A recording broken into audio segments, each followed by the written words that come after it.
शांति। आज 17 फरवरी 2025 के महावाक्यों में प्यारे मीठे बाप दादा ने कहा, मीठे बच्चे, बाप तुम्हारा मेहमान बनकर आया है तो तुम्हें आदर करना है। जैसे प्रेम से बुलाया है ऐसे आदर भी करना है, निरादर ना हो। प्रश्न है, कौन सा नशा तुम बच्चों को सदा चढ़ा रहना चाहिए? यदि नशा नहीं चढ़ता तो क्या कहेंगे? उत्तर है, ऊंचे से ऊंची आसामी इस पतित दुनिया में हमारा मेहमान बनकर आया है। सर्वशक्तिवान बाबा, ऑलमाइटी अथॉरिटी, तीनों लोकों का स्वामी, जिसको सभी आत्माएं प्रभु, ईश्वर, खुदा, अल्लाह, गॉड, वाहेगुरु के रूप में याद करती, जिसकी एक झलक पाने के लिए किसी भी रूप में, जो जिस रूप में उसको याद करता है, लालायित रहती है। वो आया है, वो हमें पढ़ा रहा है, वो हमारी पालना कर रहा है, हमें साथ ले जाया है। तो हमें कितना नशा चढ़ा रहना चाहिए। यह नशा सदा चढ़ा रहना चाहिए, परंतु नंबरवार यह नशा चढ़ता है। कई तो बाप का बनकर भी संशय बुद्धि बन हाथ छोड़ जाते, तो कहेंगे इनकी तकदीर। ओम शांति। ओम शांति। दो बारी कहना पड़े, यह तो बच्चे जानते हैं कि एक है बाबा और दूसरा है दादा। दोनों इकट्ठे हैं ना। भगवान की महिमा भी कितनी ऊंची करते हैं, परंतु अक्षर कितने सिंपल हैं। गॉड फादर, सिर्फ फादर नहीं कहेंगे। गॉड फादर वह है ऊंच से ऊंच, उनकी महिमा भी बहुत ऊंच है। उनको बुलाते भी पतित दुनिया में है। खुद आकर बतलाते हैं कि मुझे पतित दुनिया में ही बुलाते हैं। परंतु पतित पावन वह कैसे है, कब आते हैं, यह किसको भी पता नहीं है। आधा कल्प सत्युग त्रेता में किसका राज्य था, कैसे हुआ, किसको यह पता नहीं है। जो पता है वो सब रॉन्ग है, वो हम भी जानते हैं सभी। आने को बैठ के कहानियां बनाई हैं, क्योंकि सत्य तो एक बाबा रचयिता ही बता सकता है। पतित पावन बाप आते भी जरूर है। उनको कोई पतित पावन कहते, कोई लिबरेटर कहते, पुकारते हैं कि स्वर्ग में तो चलो, सबसे ऊंच से ऊंच है ना। उनको पतित दुनिया में बुलाते हैं कि आकर हम भारतवासियों को श्रेष्ठ बनाओ। उनका पोजीशन कितना बड़ा है, हाईएस्ट अथॉरिटी है। उनको बुलाते हैं जबकि रावण राज्य है, नहीं तो इस रावण राज्य से कौन छुड़ावे। यह सब बातें तुम बच्चे सुनते हो तो नशा भी चढ़ा रहना चाहिए, परंतु इतना नशा चढ़ता नहीं है। शराब का नशा सभी को चढ़ जाता है, यह नहीं चढ़ता, क्योंकि वो है स्थूल नशा। तो स्थूल नशा क्योंकि हमने देह भान में रहते हैं, तो देह भान से देह वाली चीज का नशा चढ़ गया। अब इसका नशा तब चढ़े जब हम सूक्ष्म में रहें, यानी अपनी आत्मिक स्थिति में रहें। तो जब आत्मा आत्मिक स्थिति में स्थित हो जाती है, अपने आत्मिक अभ्यास में निपुण हो जाती है, तो ये जो बाबा नशा की बात करते हैं, ये नशा भी चढ़ जाता है। सूक्ष्म का नशा सूक्ष्म को चढ़ेगा, स्थूल का नशा स्थूल को चढ़ेगा।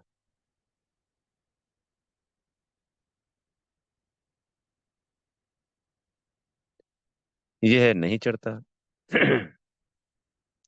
इसमें है धारणा की बात, तकदीर की बात है। तो बाप है बहुत बड़ी आसामी। तुम्हारे में भी कोई कोई को पूरा निश्चय रहता है। निश्चय अगर सबको होता तो संशय में आकर भागते क्यों।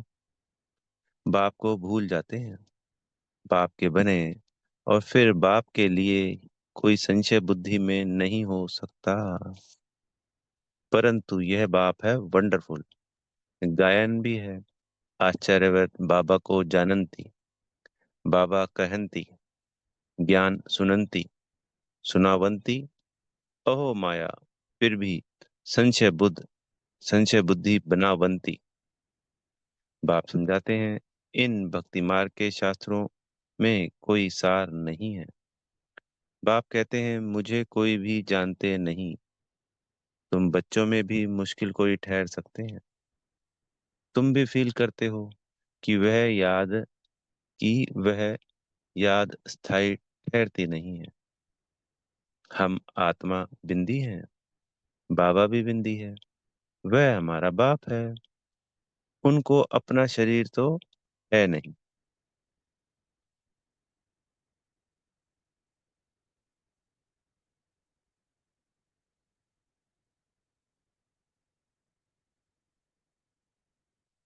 कहते हैं, मैं इस तन का आधार लेता हूँ। मेरा नाम शिव है। मुझ आत्मा का नाम कभी बदलता नहीं है। तुम्हारे शरीर के नाम बदलते हैं, शरीर पर ही नाम पड़ते हैं। शादी होती है तो नाम बदल जाता है, फिर वह नाम पक्का कर लेते हैं। तो अब बाप कहते हैं, तुम यह पक्का कर लो कि हम आत्मा है। यह बाप ने ही परिचय दिया है कि जब जब अत्याचार और गलानी होती है तब मैं आता हूँ। कोई अक्षरों को भी पकड़ना नहीं है। बाप खुद कहते हैं, मुझे पत्थर बित्तर में ठोक कितनी गलानी करते हैं। यह भी नई बात नहीं है। कल्प कल्प ऐसे पतित बन और गलानी करते हैं, तभी मैं आता हूँ। कल्प कल्प का मेरा पाठ है। इसमें अदली बदली हो नहीं सकती। ड्रामा में नूंद है ना, तो जो बाबा का पाठ है वो भी फिक्स है। हम सबका तो फिक्स है ही है। तुमको कई कहते हैं, सिर्फ भारत में ही आता है क्या? भारत ही सिर्फ स्वर्ग बनेगा? हाँ, यह तो अनादि अविनाशी पाठ हो गया ना। बाप कितना ऊंच से ऊंच है, पतितों को पावन बनाने वाला। बाप कहते हैं, मुझे बुलाते ही हैं इस पतित दुनिया में। मैं तो सदा पावन हूँ। मुझे पावन दुनिया में बुलाना चाहिए ना, परंतु नहीं। पावन दुनिया में बुलाने की दरकार ही नहीं। पतित दुनिया में ही बुलाते हैं कि आकर पावन बनाओ। मैं कितना बड़ा मेहमान हूँ। आधा कल्प से मुझे याद करते आए हो। यहाँ कोई बड़े आदमी को बुलाएंगे करके एक दो वर्ष बुलाएंगे। फलाना इस वर्ष नहीं तो दूसरे वर्ष आएगा। इनको तो आधा कल्प से याद करते आए हो। इनके आने का पाठ तो फिक्स हुआ पड़ा है। यह किसको भी पता नहीं है। बहुत ऊंच से ऊंच बाप है। मनुष्य बाप को एक और तो प्रेम से बुलाते हैं, दूसरी ओर महिमा में दाग लगा देते हैं। वास्तव में यह बड़े से बड़े गेस्ट ऑफ ऑनर हैं, यानी बड़ी महिमा वाला मेहमान। जिसकी ऑनर यानी महिमा को दाग लगा दिया है, कह देते हैं वह पत्थर ठीक कर सब में है। कितनी हाईएस्ट अथॉरिटी है। बुलाते भी बहुत प्रेम से हैं, परंतु है बिल्कुल बुद्धू। तो आज बाबा ने क्या टाइटल दिया?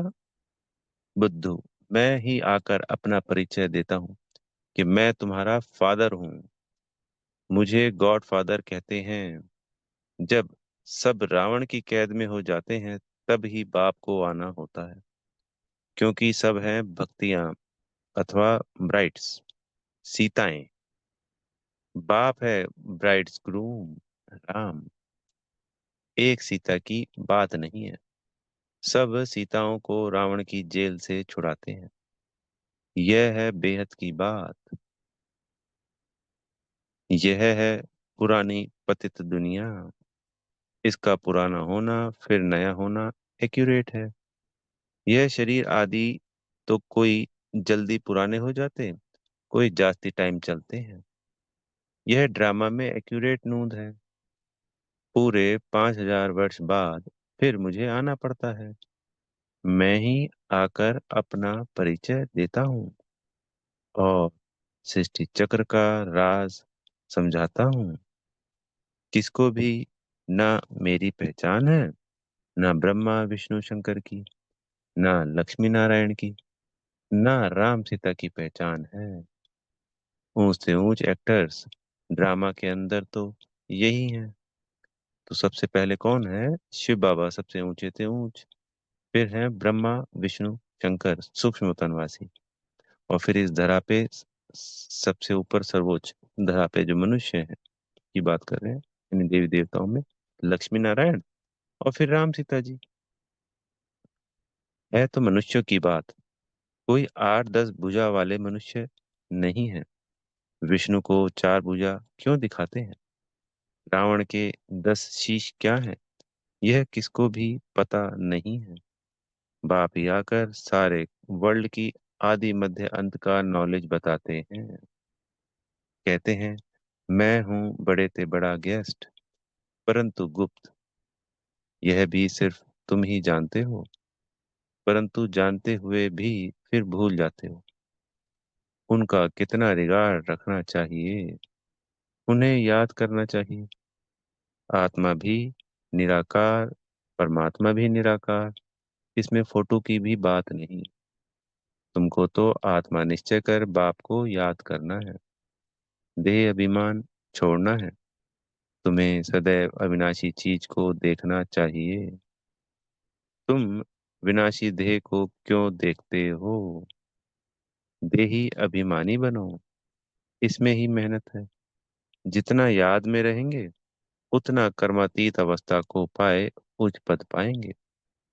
बाप बहुत ही सहज योग अर्थात याद सिखलाते हैं। योग तो अनेक प्रकार के हैं, याद अक्षर ही यथार्थ है। क्योंकि योग क्या, भक्ति से आया हुआ है। याद, पिता को याद ही तो किया जाता है। हम कभी जब लौकिक में पिता को याद करते थे तो ये थोड़ी कहते थे माता पिता को याद करते कि हम योग लगा रहे हैं उनसे। ये तो संसार के चलन है। तो बाबा जिस वक्त आते हैं सबको योग अच्छा लगता है। तो नयों को समझाने के लिए भाई ये योग है, उनको कैसे याद करें। फिर जब ज्ञान में चलने लग जाते हैं तब समझ में आता है वो तो हमारे पिता हैं, बाबा हैं हमारे। तो उनको तो सिर्फ याद करना है।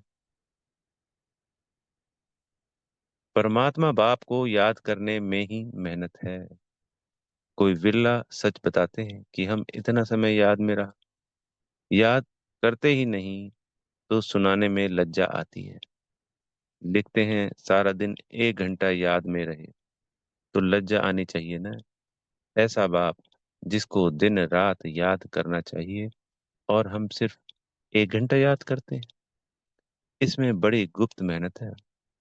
बाप को बुलाते हैं तो दूर से आने वाला गेस्ट हुआ ना।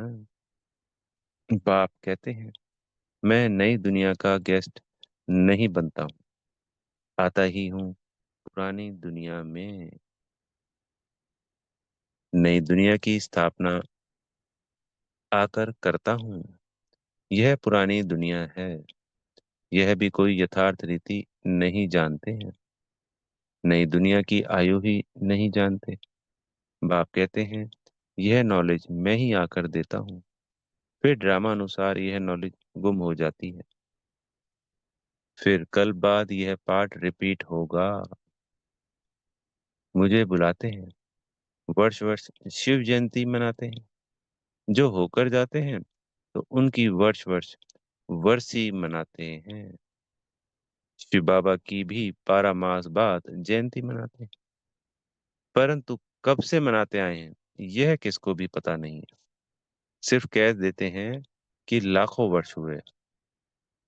कलयुग की आयु ही लाखों वर्ष लिख दी है। बाप कहते हैं यह है 5,000 वर्ष की बात। बरोबर इन देवताओं का भारत में राज्य था न। तो बाप कहते हैं मैं भारत का बहुत बड़ा मेहमान हूँ। मुझे आधा कल्प से बहुत निमंत्रण देते आए हो। जब बहुत दुखी होते हैं तो कहते हैं हे पतित पावन आओ। मैं आया भी हूँ पतित दुनिया में। रथ तो हमको भी चाहिए ना। आत्मा है अकाल मूर्त, उनका यह तख्त है। बाप भी अकाल मूर्त है, इस तख्त पर आकर विराजमान होते हैं। तो ब्रह्मा बाबा के तख्त पे, जहाँ पे ब्रह्मा बाबा के भ्रिकुटी सिंहासन है, वहां पे ब्रह्मा बाबा भी हैं और शिव बाबा भी। यह बड़ी रमणीक बातें हैं, और कोई सुने तो चकित हो जाए। अब बाप कहते हैं, बच्चे मेरी मत पर चलो। समझो शिव बाबा मत देते हैं। शिव बाबा मुरली चलाते हैं। यह कहते हैं, मैं भी उनकी मुरली सुनकर बजाऊंगा। यानी ब्रह्मा बाबा कहते हैं, सुनाऊंगा। सुनाने वाले तो वह है ना। यह नंबर वन पूज्य, सो फिर नंबर वन पुजारी बना। अभी यह पुरुषार्थी है। बच्चों को हमेशा समझना चाहिए, हमको शिव बाबा की श्रीमत मिली है। अगर कोई उल्टी बात भी हुई तो वह सुलटी कर देंगे। यह अटूट निश्चय है तो रिस्पॉन्सिबल शिव बाबा है। यह ड्रामा में नूंद है। विघन तो पड़ने ही है, बहुत कड़े कड़े विघन पड़ते हैं। अपने बच्चों के भी विघन पड़ते हैं, तो जो यज्ञ में आते हैं वो भी तो ट्रैटर बन के गलानी करते हैं ना जी। और यज्ञ में रहते हुए भी डिस सर्विस कर देते हैं कई बच्चे। इसलिए बाबा को कहना पड़ा कि अपने बच्चों के भी विघन पड़ते हैं। तो हमेशा समझो कि शिव बाबा समझाते हैं तो याद रहेगी। कई बच्चे समझते हैं यह ब्रह्मा बाबा मत देते हैं, परंतु नहीं। शिव बाबा ही रिस्पॉन्सिबल है, परंतु देहभान है तो घड़ी घड़ी इनको ही देखते रहते हैं। शिव बाबा कितना बड़ा मेहमान है, तो भी रेलवे आदि वाले थोड़ी ही जानते हैं। निराकार को कैसे पहचाने वह समझे, वह तो बीमार हो ना सके। तो बीमारी आदि का इनका कारण बता, वह क्या जाने इनमें कौन है। तुम बच्चे भी नंबरवार जानते हो, वह सभी आत्माओं का बाप, और यह फिर प्रजापिता मनुष्यों का बाप। तो यह दोनों कितने बड़े गेस्ट हो गए।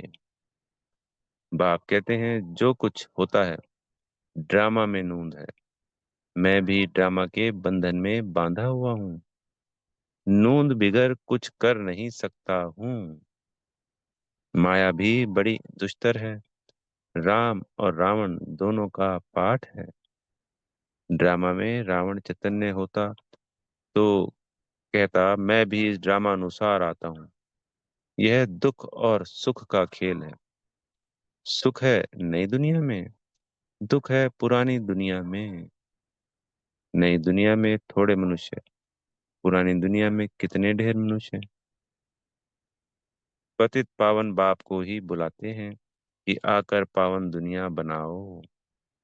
क्योंकि पावन दुनिया में बहुत सुख था, इसलिए ही कल्प कल्प पुकारते हैं। बाप सबको सुख देकर जाते हैं। अभी फिर पाठ रिपीट होता है। दुनिया कभी खल्लास नहीं होती, खल्लास होना इम्पॉसिबल है। समुद्र भी दुनिया में है ना। यह थर्ड फ्लोर तो है ना। थर्ड फ्लोर कैसे? पहले हो गया परम धाम, फिर सेकंड फ्लोर है सूक्ष्म वतन, और फिर हमारा हो गया ये थर्ड फ्लोर।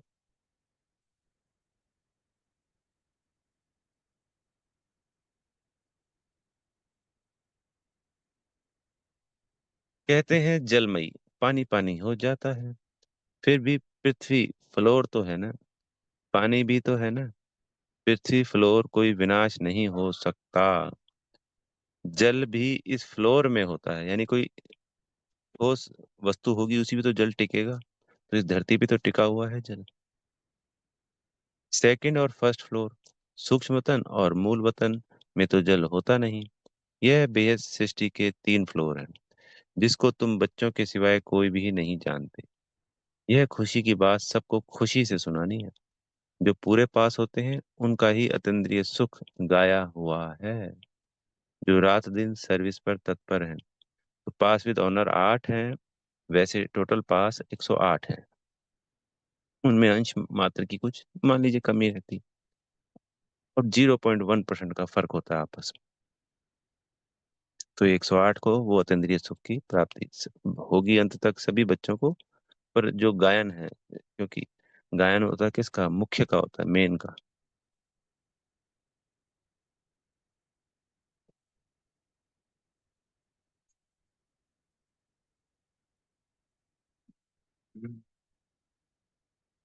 क्षमा चाहेंगे। जो रात दिन सर्विस पर तत्पर है, सर्विस ही करते रहते हैं, उन्हें बहुत खुशी रहती है। कोई कोई ऐसे दिन भी आते हैं जो मनुष्य रात को भी जागते हैं, परंतु आत्मा थक जाती है तो सोना होता है। आत्मा के सोने से शरीर भी सो जाता है। आत्मा ना सोए तो शरीर भी ना सोए। थकती आत्मा है। आज मैं थका पड़ा हूँ। किसने कहा? आत्मा ने। तुम बच्चों को आत्म अभिमानी हो रहना है, इसमें ही मेहनत है। बाप को याद नहीं करते, देही अभिमानी नहीं रहते, तो देह के संबंधी आदि याद आ जाते हैं। बाप कहते हैं तुम नंगे आए थे, फिर नंगे जाना है। यानी बिना अंग के, ना अंग, तो उसको नंगे कहा आत्मा। बिना अंगों के आती है और बिना अंग के जाएगी। यह देह के संबंध आदि भूल जाओ। इस शरीर में रहते मुझे याद करो, तो सतो प्रधान बनेंगे। बाप कितनी बड़ी अथॉरिटी है, बच्चों के सिवाय कोई जानते ही नहीं। बाप कहते हैं मैं हूँ गरीब निवास, सभी साधारण है। पतित पावन बाप आया है, यह जान ले तो पता नहीं कितनी भीड़ हो जाए। बड़े बड़े आदमी आते हैं तो कितनी भीड़ हो जाती है। तो ड्रामा में इनका पार्ट ही गुप्त रहने का है। आगे चल आहिस्ते आहिस्ते प्रभाव निकलेगा और विनाश हो जाएगा। सब थोड़ी मिल सकते हैं। याद करते हैं तो उनको बाप का परिचय मिल जाएगा, बाकी पहुंच नहीं पाएंगे। सारे संसार की आत्माओं को ये परिचय मिल जाएगा कि शिव बाबा ही उन सब आत्माओं का बाप है, वो सब आत्माएं हैं और घर जाने का समय आ गया है। तो वो दिल से स्वीकार करेंगे मेरा बाबा। बस इसी में मुक्ति छुपी हुई है उन सब आत्माओं। सजाएं तो खाएंगे, ऐसा नहीं कि बिना सजाए, पर वो स्वीकार करेंगे। जैसे बांधेलियां बच्ची मिल नहीं पाती हैं, कितने अत्याचार सहन करती हैं, विकार को छोड़ नहीं सकते। कहते हैं सृष्टि कैसे चलेगी? अरे सृष्टि का बोझ बाप पर है कि तुम पर? बाप को जान लेवे तो फिर ऐसे प्रश्न ना पूछें। बोलो पहले बाप को तो जानो, फिर तुम सब कुछ जान जाएंगे। समझाने की भी युक्ति चाहिए। अच्छा मीठे मीठे सिकिल दे बच्चों प्रति। माता पिता बाप दादा का याद प्यार और गुड मॉर्निंग। रूहानी बाप की रूहानी बच्चों को नमस्ते। हम रूहानी बच्चों की प्यारे मीठे रूहानी बाप दादाजी को याद प्यार गुड मॉर्निंग और नमस्ते। धारणा के लिए मुख्य सार में पहला पॉइंट, सदा ही हाईएस्ट अथॉरिटी बाप की याद में रहना है। विनाशी देह को ना देख देही अभिमानी बनने की मेहनत करनी है। याद का सच्चा सच्चा चार्ट रखना है। दूसरा है पॉइंट, दिन रात सर्विस में तत्पर रहे, अपार खुशी में रहना है। तीनों लोगों का राज सबको खुशी से समझाना है। शिव बाबा जो श्रीमत देते हैं उसमें अटूट निश्चय रखकर चलना है। कोई भी विघ्न आए तो घबराना नहीं है। रिस्पॉन्सिबल शिव बाबा है, इसलिए संशय ना आए। सदगुरु जी से वरदान मिल रहा है, श्रेष्ठ वेला के आधार पर सर प्राप्तियों के अधिकार का अनुभव करने वाले पद्मा पदम भाग्यशाली भव। जो श्रेष्ठ वेला में जन्म लेने वाले भाग्यशाली बच्चे हैं, वह कल पहले की टचिंग के आधार पर जन्मते ही अपनेपन का अनुभव करते हैं। वह जन्मते ही सर प्रॉपर्टी के अधिकारी होते हैं। जैसे बीज में सारे वृक्ष का सार समाया हुआ है, ऐसे नंबर वन वेला वाली आत्माएं सर्व सर्व सर्व स्वरूप की प्राप्ति के खजाने के आते ही अनुभवी बन जाते हैं। बाबा नए बच्चे जब जुड़ते हैं तो बाबा कह रहे हैं कि वो जो नंबर वन वेला वाली आत्माएं हैं, उनको अनुभूतियां होती है। वो सर बाबा से जो हमें खजाने मिलते हैं बाबा का बच्चा बनते ही, उनके अनुभवी बन जाते हैं। वे कभी ऐसे नहीं कहेंगे कि सुख का अनुभव नहीं होता, शांति का नहीं, शांति का होता, सुख का व शक्ति का नहीं, सर्व अनुभवों से संपन्न होते हैं। स्लोगन है, अपने प्रसन्नता की छाया से शीतलता का अनुभव कराने के लिए निर्मल और निर्माण बनो। अव्यक्त इशारे, एकांत प्रिय बनो, एकता और एकाग्रता को अपनाओ। सर्व संबंध, सर्व रचनाएं एक से लेने वाला ही एकांत प्रिय हो सकता है। जब एक द्वारा सर्व रचनाएं प्राप्त हो सकती हैं, तो अनेक तरफ जाने की आवश्यकता ही क्या। सिर्फ एक शब्द भी याद रखो तो उसमें सारा ज्ञान आ जाता है, स्मृति आ जाती है, संबंध भी आ जाता है, स्थिति भी आ जाती है, और साथ साथ जो प्राप्ति होती है वह भी उस एक शब्द से स्पष्ट हो जाती है। वो एक शब्द हम सबको पता ही है, एक की याद, स्थिति एक रस, और ज्ञान भी सारा एक की याद से ही मिलता है। प्राप्ति भी जो होती है वह भी एक रस रहती है। तो हम सभी जानते हैं वो एक रस और एक शब्द, मेरा बाबा। प्यार से मीठे मीठा बाबा, मेरा दिलाराम बाबा। ओम शांति। बेहद का धन्यवाद मेरे प्यारे मीठे माता पिता बाप दादाजी का,